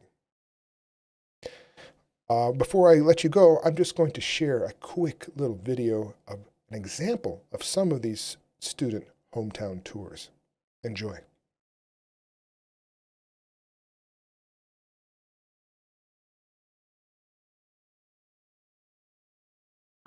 Welcome to my hometown of Fushimi, Kyoto. And welcome to my hometown. My hometown is Kota Gede, a sub-district south of Yogyakarta city. Welcome to my hometown, Malacca, Malaysia. Welcome to my hometown, Uzi City. My hometown, Meko City. In Palembang, South Sumatra. Oh, welcome to my hometown. This is Hyostasha Shrine. My hometown is Moriyama City, Shiga Prefecture. All right. My name is Eric Hawkinson. If you've liked or want to look into any of this information a little bit more, moving towards the future, please find my full listing of my research and projects at erichawkinson.com. And you can also find this project and its iterations and maybe get involved yourself or get your students involved in this project at myhometownproject.com. Thanks again for listening. And perhaps you'll see some more videos from other places in the world and their experiences in this particular project on this YouTube channel as well. Bye-bye now.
My name is Patrizia Mesa and I'm an associate professor at the University of Bergamo in Italy. And today I briefly would like to introduce you to how I used my hometown project for our English courses at this university. In particular, the students enrolled in the master's program in foreign languages for international communication and cooperation were involved in the project. And they had a chance to record some videos about a specific place that they liked. This was particularly relevant for our course because they had a chance to record themselves while speaking. And so beyond practicing speaking, they also had a chance to listen to themselves. And we know how important that is when practicing speaking skills. There was also a chance for them to improve their digital skills, as they had to create the videos themselves, and of course to improve cooperation, as that was a chance for some very interesting teamwork. Overall, this was a very interesting experience for us, especially in terms of linguistic improvement. So I would like to thank Professor Hawkinson for giving us this opportunity. And now I will show you some of the videos that were created by the people involved. Hello everybody, I'm Silvia, I'm 44 and I'm Italian. I study in Bergamo, but I live in a little village near the town of Lecco. Lecco is located on the lake of Como, and I'm in Lecco now, so you can see the lake just here behind me. I love this place, landscapes are beautiful, the town is surrounded by mountains as you can see here. And I love nature, so I put in my tour some information about local flora and fauna, some curiosities about lake animal inhabitants, and I also included some some references to history and literature about this town. For example, I talk about the fact that the popular novel The Betrothed by Alessandro Manzoni, which is popular in Italy, is set exactly in this town and in this area. I also wanted to make my tour a bit more personal, and so for example, you can listen to my children singing a traditional song about our mountains. They are always singing it, they love it, and I put it into the tour. What I enjoyed particularly in doing this project, and what I found particularly interesting, is the fact that for us as a group of students, it turned out to be a means to get to know each other a bit more. For example, I discovered something new about present and past lives of other students, and it was very nice. That's all. So I hope you'll enjoy my tour, and you'll enjoy the landscapes, and that's it. Bye bye.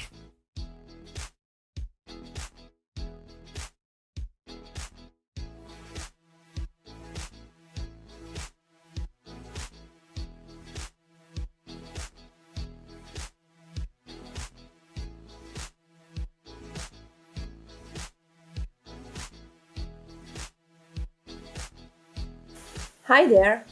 Welcome to Pescate, the little village where I grew up. It is located in a narrow strip of land between a lake and mountain, south of the town of Lecco, the nearest town, which is just 1 kilometer away from Pescate.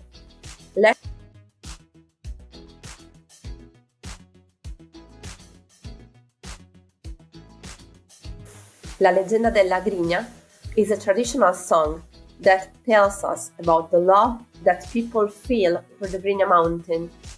Climbers are loyal to the mountain and love it, as if it were a woman, but she's a cruel warrior, and they pray God and hope that the mountain will be good to them and will not let them die while climbing it. I learned this song as a child at school, and I taught it to my children as well. I'd like to share a little chunk of this song with you. Fu trasformata in monte e la grignetta fu.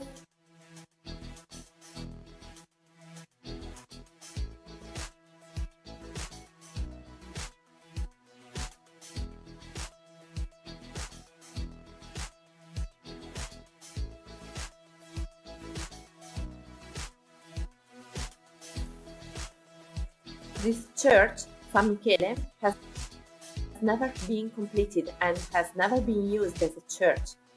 It has no roof, as you can see. It is a very evocative setting for theater and music performances.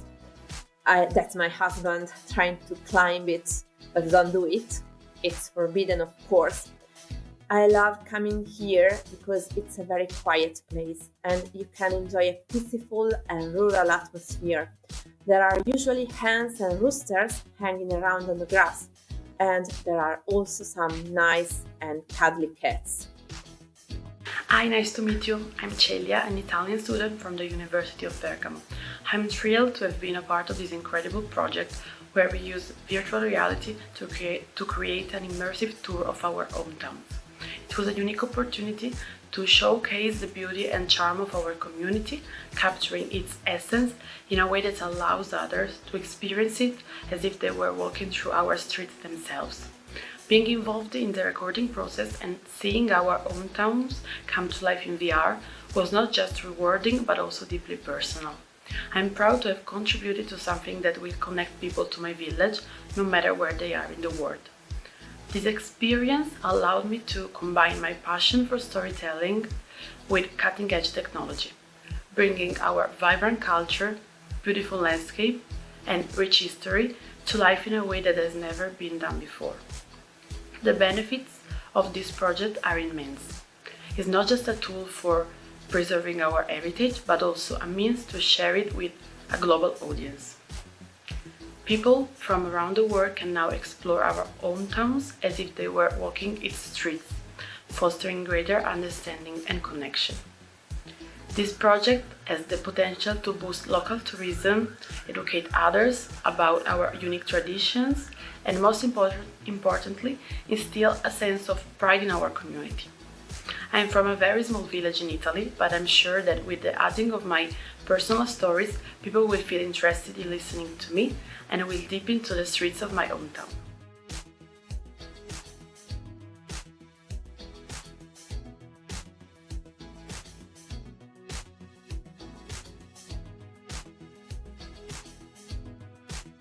Ciao! Welcome to my hometown, Colle Brianza.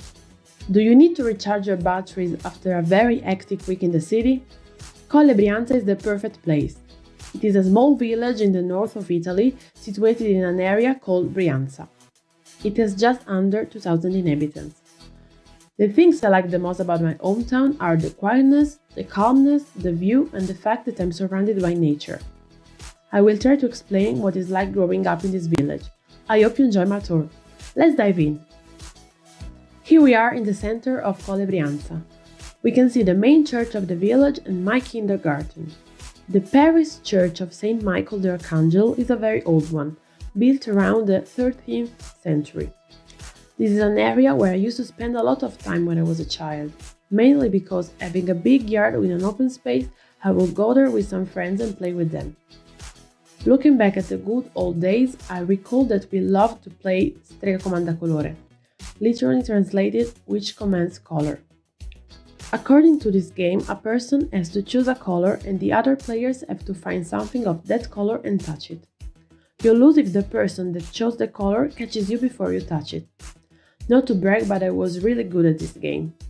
Now, if you turn around, you can see the next plate that I want to show you. This is the center of the village. We can see a wide parking area and the one and only supermarket of Colle Brianza, Fresco Mio. We can also notice the main bar, Caffè del Colle, where a lot of people go to have a coffee and hang out with friends.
Hi, Eric back here at AWE at the exhibition hall, and we're still talking with some of the developers creating location-based AR, VR exhibitions at Tokyo Dome City, trying in an effort to revamp and bring in future prospects for tourism around the Tokyo Dome area. Now I have a person that has developed another location-based VR mixed reality. He'll tell us a little bit more about it. That's also going to be deployed along with all these other initiatives in the area. This is Taiga? Yep. All right. Okay. Nice to meet you. Great. Please tell us about it. Thank you so much. I'm Taiga from Nihon XR Center. We are the developer of location-based VR game for Tokyo Dome. So this will be launched this year at Tokyo Dome. And this is the world first mixed reality location-based multiplayer shooting game. You can play with 4 players, and actually the setting is the future of Tokyo 2045, and the city is controlled by AI, and they are like controlling the robots to shoot the people. So you have to go to the future and save the world. So the game is like this. The time gate will show up, and the back of the time gate is VR and future. And like before, this side of the gate is the present and reality. So you see reality and future as well. Are you going to future? You have to actually, sorry, it's difficult to explain, but you have to experience. This is the, so also in the mixed reality, you can shoot the air and it will be VR as well. So MR to VR, that is our concept. So what people may not know, can I take this back? So mixed reality, of course, this is maybe developed in Unity 3D, perhaps? Exactly. And it's because they have probably the best suite of tools to develop for the Oculus, or now Meta Quest headsets, and the latest ones have a very great pass-through ability, so you can see your surroundings and see the people around you, as well as putting virtual objects and VR objects along mixed with them. So that's why it's called mixed reality. And so Taiga here saying this is a first because it's implementing that pass-through technology. You can see the people around you, you can see the environment around you, along with sometimes probably you're saying going into VR, mixing, going through and actually seeing the people around you. And this is going to be deployed in a arena, a dome inside in the this space? is actually 10 meter by 4 meter space. So it's a small space, but you can see big space in VR. And this is going to have a dedicated play area in the Tokyo Dome City? Exactly. We're going to have the 2 spaces in Tokyo Dome. It's 2 spaces in Tokyo Dome. Yeah. So Tokyo Dome City. So it's theme park in Tokyo. So now also in Tokyo there's like the Namco VR game center, and so it's something similar. You make a reservation or you come and you get a ticket. Yeah. So they have the 1-day pass called you can or you can play. So you can play this and you will get a score. So you can play again. I see. To get better score. That's what we want to achieve. And Tokyo Dome City is developing these along with some other new initiatives to try to develop and bring in new and interesting tourists, of course, both domestic and international, to the area. Both. Great. Anything else to add, Taiga? Yeah, just come Tokyo this year and try this by yourself. Great. Thanks, Taiga. Thank you so much.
Well, that concludes the Tomorrow Tourism Symposium for 2024. I hope you enjoyed as much as I did seeing some of these very engaging and fascinating initiatives using the latest in technology in the tourism and hospitality space.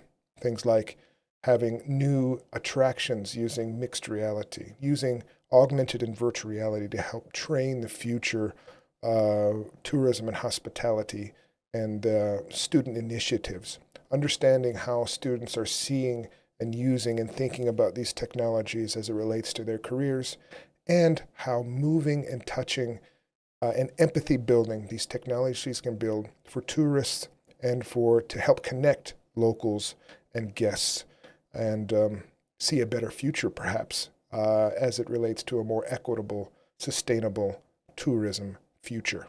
Again, my name's Eric Hawkinson.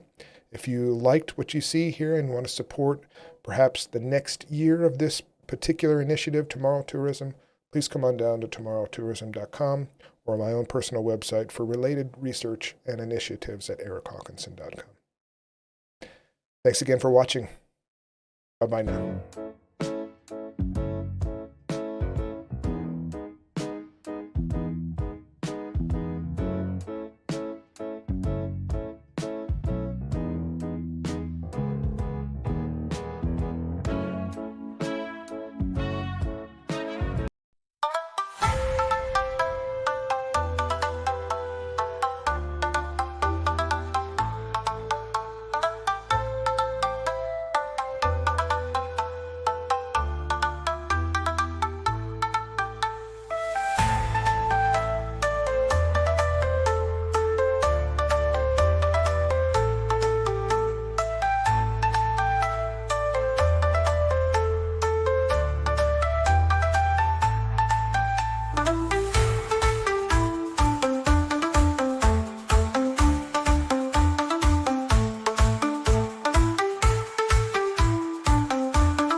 on the journey where tech lights the way. Augmented reality wakes with the dawn. Virtual vistas, AI guide so keen, mapping your journey to places unseen. Through AR lenses, the old streets are new, whispering stories that history knew. VR transports to lands far and wide, a digital portal, the world as your guide. Real experience mixed with digital content makes future travel a vivid event. Crossing timelines with these we roam, from history's pages to the unknown.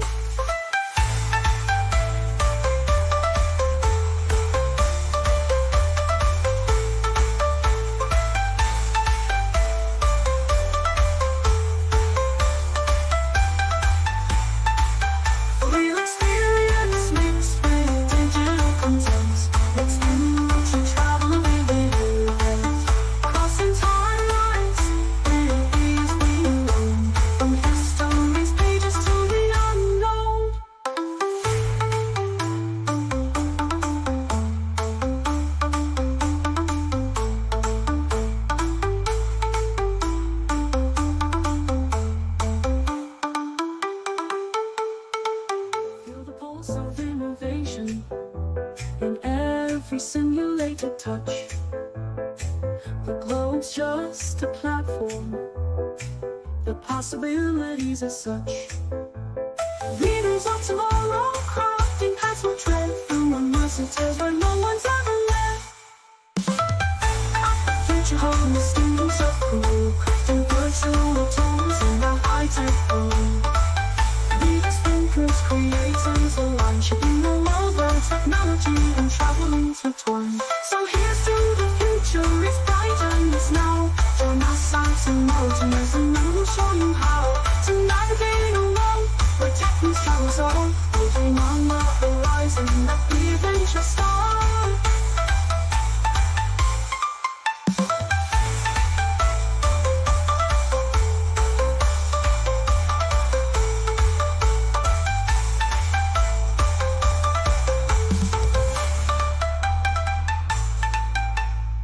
So here's to the future, it's bright and it's now.